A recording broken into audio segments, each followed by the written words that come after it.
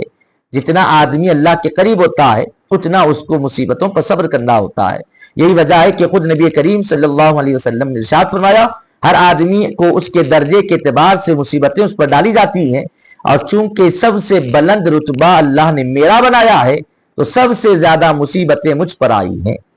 اہل اللہ کے لیے مصیبت میں اظہار کرنا یہ جرم ہے. اس وجہ سے بتایا گیا کہ اب اگر آہ کرو گے تو صابرین کے دفتر سے نام خارج کر دیا جائے گا. اگر تم آہ نہیں کرتے تو تم صابرین کے دفتر میں بھی انبیاء کے زمرے میں بھی شامل رہو گے. اور اس سے پتا چلا کہ اگر وہ ان کا جھاڑ میں چھپنا اگر شرک ہوتا تو نہ زمرے نبوت میں ان کو باقی رکھا جاتا، نہ صابرین کے دفتر میں باقی رکھا جاتا. تب بھی ان کو صابرین کے دفتر میں اور زمرے انبیاء میں ان کو شامل رکھا گیا ہے. تو یہ واضح طور پر بات ہے کہ وہ شرک نہیں ہے. وہاں تو اپنے حق اور تصرف کا انہوں نے استعمال کیا، اور اللہ نے جو اذن عطا کیا تھا، اللہ نے جو فضل فرمایا تھا، جو طاقت بخشی تھی، اسی کا انہوں نے استعمال فرمایا ہے. یہی وجہ ہے کہ انبیاء اور اولیاء علیہ السلام، انبیاء کرام علیہ السلام اور اولیاء کرام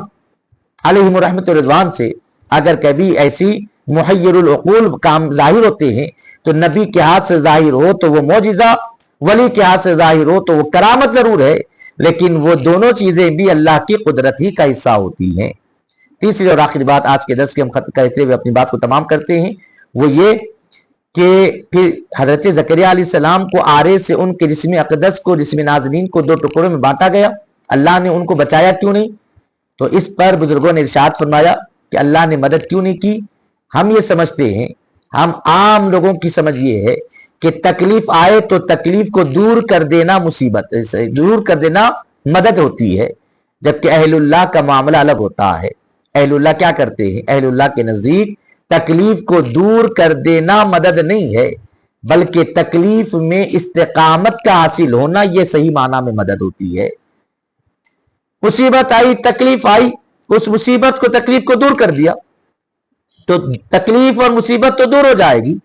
لیکن نہ مصیبت رہی، نہ مصیبت پر صبر کیا، اور مصیبت پر صبر ہی نہیں ہوا تو اللہ کی قربت حاصل نہیں ہوئی. اہل اللہ کے نزدیک یہ مدد نہیں ہے. اہل اللہ کے نزدیک مدد کیا ہوتی ہے کہ تکلیف آئے تو تکلیف برداشت کرنے کی طاقت، حوصلہ اور جذبہ ان کے اندر پیدا ہو جائے، استقامت کی دولت حاصل ہو جائے، تاکہ وہ مصیبت پر صبر کریں،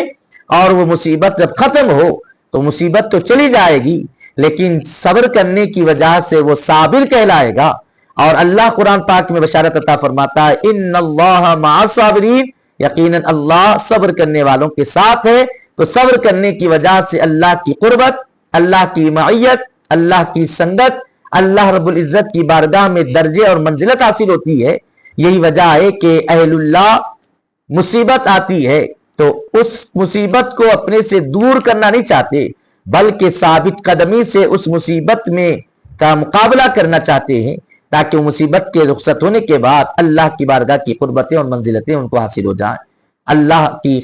سنگتیں اس کو حاصل ہو جائیں، اللہ کی معیت اس کو حاصل ہو جائے. اسی لیے اہل اللہ کے نزدیک مصیبت کو برا نہیں سمجھا جاتا، اچھا سمجھا جاتا ہے. اور مصیبت میں تکلیف کا اظہار کرنا، اس کو کفر جیسے کہ بتایا گیا، حضرت نے جو حدیث بیان فرمائی کہ اسے مراد ہی ہے کہ وہ مصیبت میں صبر کرنے کی جو نعمت ہے، مصیبت کو گلے لگانے میں جو لذت ہے، اس کا جھٹلانے والا کہلاتا ہے. جب کوئی تکلیف آتی ہے وہ اس کے اوپر گزاری کرتا ہے.